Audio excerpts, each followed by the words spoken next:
Okay, so I think I found the problem with the Ford. Bad battery. I charged it and it didn't take at all. I charged it all night. Our local farm supply store charged it. It didn't take. So they gave us a new battery. So I'm hoping that's the problem. So here it is. It is a Northern battery, which I really like Northern batteries. Brand spanking new. Really good cold cranking amps. So, I'm going to throw that in. If I can pick it up here one-handed. And go put it in the tractor. I sure hope this solves the problem.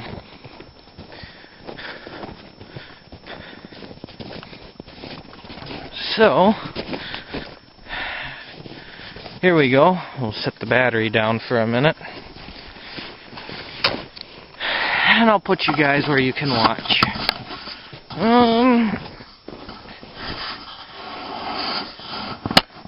Yeah. Like so right there. Alright.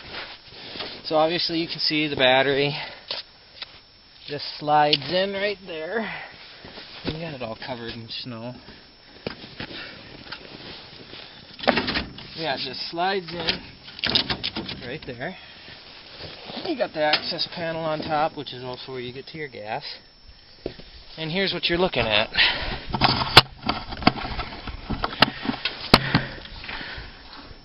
There you go. Oh, and this is 6 volt, by the way. And it's wired backwards. Negative ground, or positive ground, which means I just put this thing in backwards. Alright.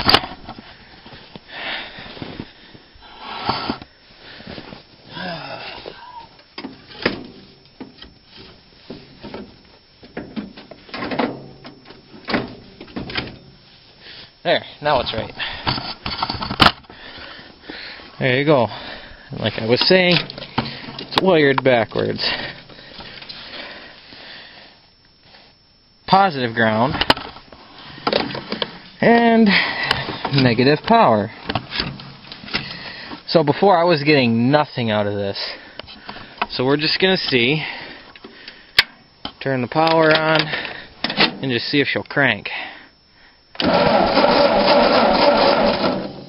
Yeah, that's a big improvement. Alright. I'm going to get that tightened down and then we'll start this bad boy. So we got the battery hooked up. Got it secured in with our nice little metal tab here. We'll close the access panel and see if we can get this to start without using the ether like I had been trying. I know it's not the best for engines. So, I was told to throttle it up to here, but sometimes with this tractor you gotta go a little more. Turn on our power, which down on the switch is on. Make sure it's in neutral and push the starter button.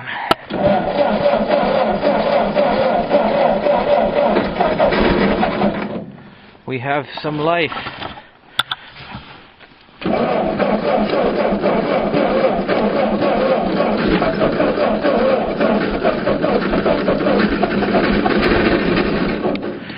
So close.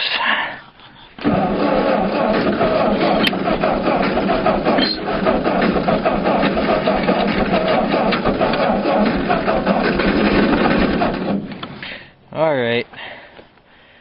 I'm gonna give it just a little snort of crack. Oh, that's probably the wrong way to put it, but sure sounds funny, right? Alright, here goes.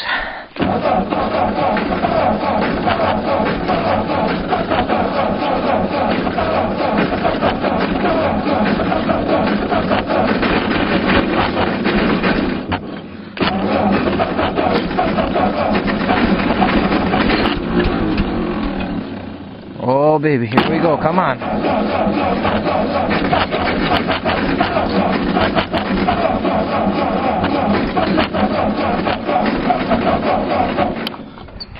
Alright, let's get you guys set up while I fight this thing. I'll probably go now that I set the camera down.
Alright, so you see that she wants to live.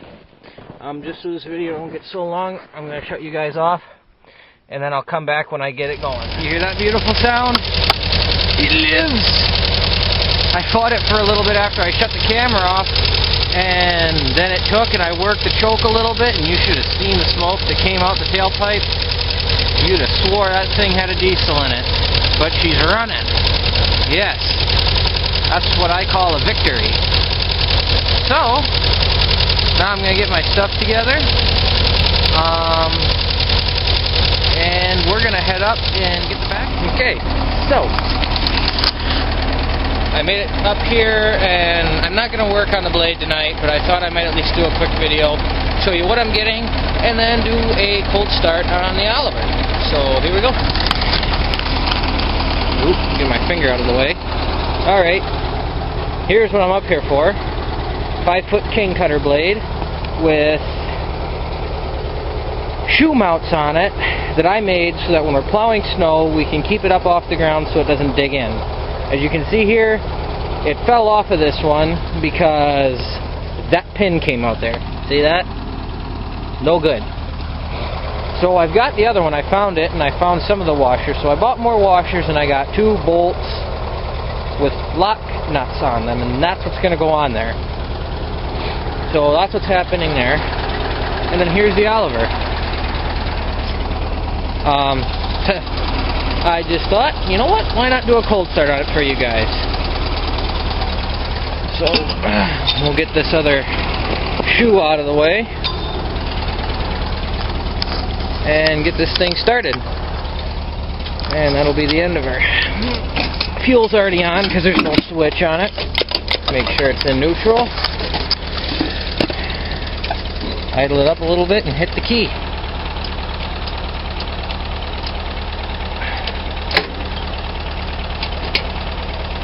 Alright. Technical difficulties.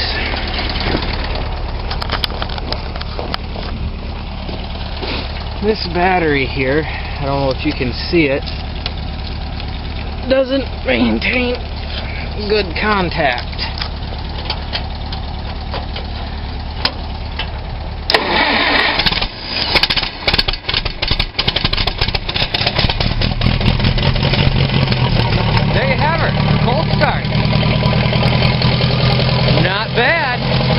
Not bad at all. Purrs like a kitten. Well, that's that's it. Thanks for watching.